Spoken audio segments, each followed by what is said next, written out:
Hello students, welcome back to the channel. आप हैं मेरे साथ यानी कि आपके अपने दोस्त नितेश बजाज के साथ। क्लास 12th और क्लास 10th का रीवैल्यूएशन का प्रोसेस कंप्लीट हो चुका है ऑलरेडी। आप लोगों ने अपनी रिस्पेक्टिव डेट पर फॉर्म फिल कर दिए हैं। जो भी डाउट आपके माइंड में आए थे आंसर शीट को लेके, जिनमें आपको लगा कि आपकी आंसर शीट सही से चेक नहीं हुई है, उन क्वेश्चंस को आपने क्लेम कर दिया है with an appropriate reasons related to your subject. इतना आप कर चुके हैं ऑलरेडी, ठीक है। अब आपके मन में सवाल आ रहा है कि सर मेरा रिवैल्यूएशन स्टेटस कब अपडेट होगा, और अगर अपडेट होगा तो आगे मुझे क्या स्टेप लेना है, क्या नहीं लेना है, क्या करना है, क्या नहीं करना है। ये सवाल आपके मन में बार बार उठ रहे हैं। तो सबसे पहले आज आपको बताऊंगा कि अपना रिवैल्यूएशन स्टेटस आप कैसे चेक कर सकते हो। सबसे पहला काम आपको यही करना है, ये सबसे इंपॉर्टेंट स्टेप है। इस वीडियो को पूरे एंड तक देखना ताकि मैं आपको अच्छे से समझा पाऊँ और आप अच्छे से समझ पाएँ, ताकि आप गलती ना करें अपने रिवैल्यूएशन स्टेटस को चेक करते हुए। ध्यान रख के चलेंगे इस बात को। So it's all about how to check revaluation status right now. सबसे पहले आप क्या करेंगे, इसी वीडियो के, जो वीडियो आपके सामने ये चल रही है, इस वीडियो के डिस्क्रिप्शन में आपको इस लिंक मिल जाएगा इस पेज का, सीबीएसई की साइट का, जहां से आप अपना रिवैल्यूएशन स्टेटस चेक कर सकते हैं। तो कन्फ्यूज़न की कोई ज़रूरत नहीं है। सीबीएसई की साइट पे जाके ढूंढना, इतने नीचे प्रोसेस लेके जाना कोई ज़रूरत नहीं है। सीधा डिस्क्रिप्शन में आओ, लिंक उठाओ, क्लिक करो और इस पेज पर आ जाओ सीधा डायरेक्टली, ठीक है। इसलिए इस वीडियो को ज़रूर ज़रूर ज़रूर शेयर भी करना है और सेव भी करना है, भूलना बिल्कुल नहीं, ठीक है। इतना करने के बाद आप क्या करेंगे, बहुत इंपॉर्टेंट स्टेप। देखिए बच्चों, आपके सामने यहाँ पे आ रहा है ऑनलाइन एप्लीकेशन रिवैल्यूएशन, ठीक है। अलग अलग चीज़ें हैं। एप्लीकेशन अप्लाई आप ऑलरेडी कर चुके हैं, फीस स्टेटस आपने कर दिया पे। आपको चेक करना है एप्लीकेशन स्टेटस रिवैल्यूएशन, इस पर क्लिक कर देना, ठीक है। अगर आपने आंसर शीट अब तक डाउनलोड नहीं करी, आप सोते रह गए, आपने अप्लाई करा था आंसर शीट के लिए और आपको ये भी नहीं पता था कि आंसर शीट आ गई नहीं आई, आंसर शीट आने की डेट क्या थी क्या नहीं थी, अगर ऐसा है कुछ तो फिर यहाँ से चेक कर सकते हैं। और अगर अपना वेरिफिकेशन स्टेटस देखना चाहें, उम्मीद है जिसका वेरिफिकेशन स्टेटस अब तक अपडेट नहीं हुआ था वो अब अपडेट हो चुका होगा। जिनका बहुत टाइम से नहीं हुआ था अब तक अपडेट हो ही चुका होगा। आप चेक कर सकते हैं कि मिस्टेक नोट फाउंड है या मिस्टेक लेटर सेंट है, कुछ जो भी लिखा आ रहा है तो अब तक हो चुका होगा शायद, ठीक है। एप्लीकेशन स्टेटस रिवैल्यूएशन पे आप क्लिक कर देंगे। इतना करने के बाद आपके सामने नेक्स्ट पेज खुल के आ जाएगा कुछ ऐसा, ठीक है। आपको रिवैल्यूएशन स्टेटस चेक करना है, यहाँ ऊपर लिखा आएगा रिवैल्यूएशन स्टेटस। आप अपना एप्लीकेशन नंबर डालेंगे, रोल नंबर डालेंगे। अच्छा, एप्लीकेशन नंबर क्या है आपका मैं बता देता हूँ। आपके पास जो PDF आई थी, जो आपने डाउनलोड करी थी, आपके पास जो PDF आई है उस PDF पे फाइल नेम लिखा हुआ है, ठीक है, वो आपका एप्लीकेशन नंबर है। ध्यान रखेंगे इस बात को, ठीक है।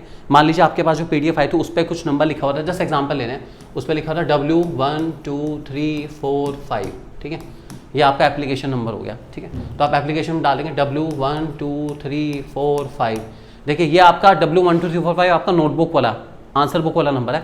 रिवैल्यूएशन में इसके आगे R वर्ड लग जाएगा, R का मतलब ही रिवैल्यूएशन होता है, ठीक है। इस बात को ध्यान के चलेंगे। अगर आपने रिवैल्यूएशन का फॉर्म अप्लाई करा है तो लास्ट में R सिंबल आ जाएगा आपका, आंसर बुक वाले के आगे R लिख जाता है। R का मतलब रिवैल्यूएशन कराया गया इस आंसर बुक का। सीबीएसई इस बात को डिनोट करता है, ठीक है। रोल नंबर जो भी आपका है, ठीक है, जो भी आप है डाल देंगे, रोल नंबर जो भी होगा अपना, ठीक है। ये आपने डाल दिया। चलो जी, रोल नंबर डालने के बाद आप क्या कर देंगे, प्रोसीड कर दिया। प्रोसीड करने के बाद एक ऐसी विंडो आपके सामने ओपन होकर आ जाएगी, ठीक है। उसमें आपका एप्लीकेशन नंबर जो भी है, जैसे W1234 ये लिखा होगा, आपको रोल नंबर लिखा होगा, क्लास 10th है 12th है जो भी है वो लिखा होगा आपका, ठीक है। आपका नेम चेक कर लेना जो भी होगा, ठीक है। और रिमार्क या फिर basically revaluation status, subject code, या तो आपका सब्जेक्ट कोड लिखा होगा यहाँ पर। अगर आप मल्टीपल सब्जेक्ट के लिए अप्लाई करते हैं सब्जेक्ट कोड लिखा होगा, जैसे example 086041 under process to be pulled, मतलब अभी कार्रवाई चल रही है। ये under process to be pulled का मतलब मैं आपको ऑलरेडी बता चुका हूँ, क्योंकि 96% बच्चों का यही स्टेटस होगा इस टाइम। अभी सीबीएसई क्या है, अभी 2 दिन पहले ही 10 तारीख को उसने पोर्टल बंद करा है क्लास 10th के रिवैल्यूएशन का, ठीक है। अब होगा क्या बच्चों, ध्यान से सुनना, आगे की कार्रवाई क्या होगी। जिन बच्चों ने क्लास 12th के रिवैल्यूएशन के लिए अप्लाई करा है, सीबीएसई के पास सबकी एप्लीकेशन आ जाएगी, ठीक है। वो डे बाय डे अलग अलग सब्जेक्ट के टीचर्स को कॉल करेगा। सबसे पहले देखेगा सबसे ज़्यादा रिक्वेस्ट कौन से सब्जेक्ट के रिवैल्यूएशन की आई हुई है। मान लीजिए सबसे ज़्यादा रिक्वेस्ट क्लास 12th में केमिस्ट्री की आई हुई है। ऑब्वियसली बात, आपको जानते हैं केमिस्ट्री में सबसे ज़्यादा रिक्वेस्ट आई है, क्योंकि केमिस्ट्री की सबसे ज़्यादा नोटबुक्स हमने रिवैल्यूएट करी है इस सेशन में। केमिस्ट्री मैथ दोनों ने टक्कर पूरी रखी है अपना क्लास 12th के लिए। केमिस्ट्री मैथ सबसे ज़्यादा कॉपीज थी, ठीक है। तो सीबीएसई क्या करेगा, केवीज एनवीज के जो रिटायर्ड टीचर्स हैं, जो एक्सपीरियंस लेवल के टीचर्स हैं, या फिर जो उसकी पेपर ड्राफ्टिंग कमेटी है, जिन जो पेपर बनाते हैं टीचर्स, उनको बुलाएगा और कहेगा आ जाइए। हर जगह के अपने अपने जो स्टेट है, हर जगह पे वहाँ पे रीजनल ऑफिस है, वहाँ पे उनको बुलाया जाएगा। जो भी एक्सपीरियंस टीचर कहूँगा मैं, इसमें फ्रेश टीचर्स नहीं रखे जाते। ये काम बहुत सीरियस लेवल का है, क्योंकि ये काम जो है बच्चे के भविष्य से रिलेटेड है, तो ये काम ऑब्वियसली बात है अच्छे से करना बहुत ज़रूरी है। तो उनको बुलाएगा और उनसे कहेगा कि भाई देखिए फिजिक्स की इतनी सारी कॉपियाँ हैं, केमिस्ट्री की इतनी कॉपियाँ आई हैं, ये सारे ये बच्चे के डाउट्स है। क्वेश्चन नंबर 23 में बच्चा ये कहना चाह रहा है, इस क्वेश्चन को इवैल्यूएट करिए बच्चे के इस रिमार्क के बेसिस पर। इसलिए मैंने आपको कहा था कि जो आप रीज़न देंगे ना, वो रीज़न बहुत मैटर करता है, क्योंकि वो रीज़न एग्जामिनर का अटेंशन गेन करने की कोशिश करेगा। ठीक है, अब देखो कुछ सब्जेक्ट ऐसे हैं जिनमें आपके रीज़न सब्जेक्ट से रिलेटेड हो सकते हैं, कुछ सब्जेक्ट ऐसे हैं जिनमें रीज़न आप क्या कुछ भी नहीं दे सकते। जैसे इंग्लिश है, इंग्लिश में आप कह रहे हैं कि मुझे हाफ मार्क्स कंटेंट का और मिलना चाहिए, हाफ मार्क्स एक्सप्रेशन का मिलना चाहिए। आप रीज़न में उस सेंटेंस के बारे में कितना लिख देंगे, क्योंकि वर्ड लिमिट है हमारे पास, रीज़न देने की वर्ड लिमिट होती है 40-45 वर्ड्स, उससे ज़्यादा आप लिख नहीं सकते। फिर भी आपने जो एक्सप्रेशन दिया है उसके अकॉर्डिंग आपने लिख दिया था रीज़न, अच्छा ही लिखा होगा, जो भी रीज़न आपने लिखा होगा सब्जेक्ट के रेफरेंस में अच्छा ही रीज़न लिखा होगा। ठीक है, उस रीज़न को पढ़ने के बाद एग्जामिनर उस नोटबुक को इवेल्युएट करेगा, उसको जज करेगा कि बच्चा कहना चाह रहा है कि सर क्वेश्चन नंबर 23 में मुझे हाफ नंबर मिला है, जबकि मुझे लगता है मार्किंग स्कीम के हिसाब से जितना मैंने कैलकुलेट करा है इस क्वेश्चन मुझे 1.5 तो मिलता ही मिलता है। मार्किंग स्कीम ये कह रही है। वो मार्किंग स्कीम खोल के देखेगा, उस बच्चे की स्क्वायरी को देखेगा, ठीक है, नोटबुक को देखेगा, वहाँ से वो जज करेगा कि क्या बच्चा जो कह रहा है वो सच है झूठा है। उसके हिसाब से वो जजमेंट करेगा, हाँ बच्चा यार हाफ तो नहीं लेकिन 1.5 भी नहीं, 1 नंबर तो बच्चा डिजर्व करता है, इसमें 1 नंबर बच्चे को दिया जा सकता है। तो वो हाफ को कट करके 1 मार्क्स अलॉट कर देगा और केजिंग में भी चेंज कर देगा, आपके मार्क्स में चेंज आ जाएगा। तब यहाँ पे लिखा हुआ आएगा, तब यहाँ लिखा आएगा क्या, मिस्टेक फाउंड।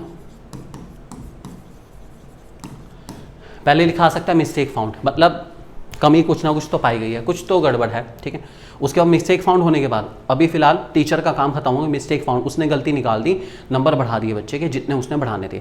मान लो 74 थे, उसने 76 कर दिए, चलो जी ठीक है। अब आगे काम आता है CBSE का। अब CBSE क्या करेगा, मिस्टेक फाउंड टीचर बता के चला गया, अभी फिलहाल मिस्टेक फाउंड है।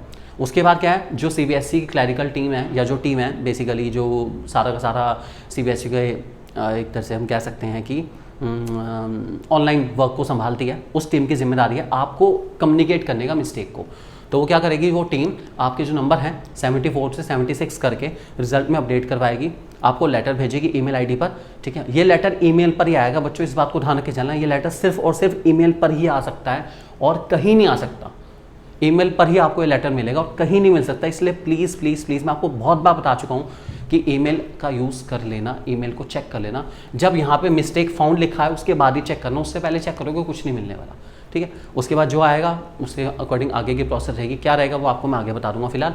ठीक है, तो मैंने आपको पूरी एक तरीके से बता दी। तो CBSE का जो पूरा सिस्टम है ये हमारी जैसे ट्रैफिक लाइट होती है ना उसके बेस पे चलता है। यहाँ रेड लाइट है कि अभी रुके रहो, under process to be pulled is red light. ठीक है, yellow case has been registered, अभी मतलब चेकिंग चल रही है। या तो रहेगा नो मिस्टेक फाउंड, जाएगा मिस्टेक फाउंड। ये दोनों आपकी ग्रीन लाइट है, क्लियर हो गया, सिग्नल क्लियर हो गया, सीधी सी बात है। या तो गलती पकड़ी गई है, गलती नहीं पकड़ी गई है। जिनका नो मिस्टेक फाउंड आया, खत्म, आपको टेंशन लेने की जरूरत नहीं। जो मार्कशीट आपकी आई हुई है वही आपकी फाइनल मार्कशीट है, इसके अलावा आपके मैडम को डाउट नहीं होना चाहिए बिल्कुल भी। लेकिन जिनका मिस्टेक लेटर सेंट लिखा हुआ आएगा उनके मार्क्स में कुछ ना कुछ चेंज आएगा। उन मार्क्स को कैसे चेंज कराएंगे आगे, कैसे कैसे उसको आगे बढ़ना है, उसके लिए आप बने रहिए हमारे अपने यूट्यूब चैनल, आपके अपने यूट्यूब चैनल 1-to-1 क्लासेस में, जो कि आपको बहुत अच्छे से गाइड कर रहा है इस पूरी प्रोसेस में। अगर आपको हमारी गाइडेंस पसंद आ रही है तो प्लीज़ चैनल को लाइक करिए, सब्सक्राइब करिए, शेयर करिए, और बस जितना ज़्यादा शेयर हो सकता है शेयर करिए। देखो एक मैं और चीज़ गलती बताता हूँ आप लोगों को, मुझे इस रिवैल्यूएशन के टाइम पर गलती बढ़ी गई बच्चों की कुछ है ना। इतनी वीडियोस बनाने के बावजूद हर इंसान अपने आप को, खासकर 10th के पेरेंट्स, कि अगर आपको नॉलेज नहीं है कि कैसे कैसे आपको फॉर्म को अप्लाई करना है, मैंने इतनी बड़ी वीडियो बनाई, 20 मिनट की वीडियो बनाई, ताकि एटलीस्ट किसी भी पेरेंट का नुकसान ना हो। ठीक है, लेकिन किसी ने नहीं देखी। क्यों नहीं देखी? क्योंकि हमें आ गया फॉर्म भरना, हम तो भर देंगे 2 मिनट में भर देंगे। उन्हें 10 बार कहा कि सेव करना है, सबमिट नहीं करना। एक सब्जेक्ट का भरने के बाद सेव करो, सबमिट नहीं करना, फिर दूसरे सब्जेक्ट का उसी में सेव करो, सबमिट नहीं करना, फिर तीसरे सब्जेक्ट का, जितने सब्जेक्ट का उसी में सेव होगा, फाइनल सबमिशन एक ही बार होगा, बार बार नहीं होगा। लोग ज़्यादा समझदार, हमने सोचा जी एक सब्जेक्ट का सबमिट कर देंगे, फिर दूसरे सब्जेक्ट का भर देंगे, फिर तीसरे सब्जेक्ट का भर देंगे। भाई एक बार सबमिट होने के बाद वो फॉर्म दोबारा खुलने वाला नहीं है। ऐसे कितने केसेस, बहुत सारे केसेस मेरे पास आए हैं। तो भाई जब आपको नहीं पता कैसे करना है तो क्यों कर रहे हो? क्यों 100 200 300 के चक्कर में अपने बच्चे के भविष्य के साथ खिलवाड़ करने में लगे पड़े हो? क्या फ़र्क पड़ गया? अगर 100 200 300 ज़्यादा भी दे दिया तो क्या फ़र्क पड़ गया? जब इतना जहाँ 2 हज़ार रुपये 5 हज़ार रुपये पूरी इस प्रक्रिया पे लगा दिए, वहाँ 300 400 का फॉर्म भरने में तुम्हें दिक्कत आ रही है, क्यों भाई? जब पता नहीं भरना आता या तो सीख लो, समझ लो कैसे भरना है कैसे नहीं भरना। इतनी बड़ी वीडियो है, मेंबर्स के लिए मैंने वीडियो बनाई एटलीस्ट कम से कम, उसके बाद मैंने पब्लिकली एक वीडियो बनाई एटलीस्ट, ताकि मेरे सारे के सारे सब्सक्राइबर उनको हर चीज़ के बारे में इन्फॉर्मेशन हो, वो गलती ना करें।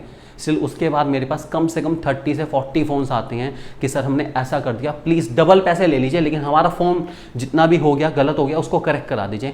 भाई नहीं हो सकता, नहीं हो सकता, नहीं हो सकता। CBSE के रूल्स हैं, हम कुछ नहीं कर सकते, प्रॉब्लम है इस मामले में।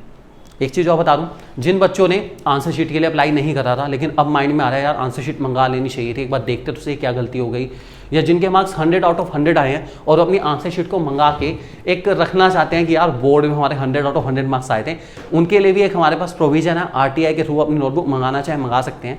कैसे मंगानी है हमें कॉन्टैक्ट कर सकते हैं, हम आपकी नोटबुक मंगा के देंगे ताकि आप उसको फ्रेम करा के रख पाएँ कि आपको 100 में से 100 नंबर मिले सब्जेक्ट में। यार कितनी बड़ी बात है, अपने आप में एक बहुत ही बड़ा अचीवमेंट है। एक लगी होनी चाहिए 100 आउट ऑफ 100 NCBSE एग्जाम। आपको सर्टिफिकेट और मेरिट तो मिलेगा, लेकिन एक नोटबुक भी लगी हो तो मज़ा ही आ जाएगा बिल्कुल ना। तो बने रहिए ऐसी अमेजिंग कंटेंट के लिए आपके अपने YouTube चैनल 1-to-1 क्लासेस पे, हमेशा आपकी सेवा में हाजिर 24/7।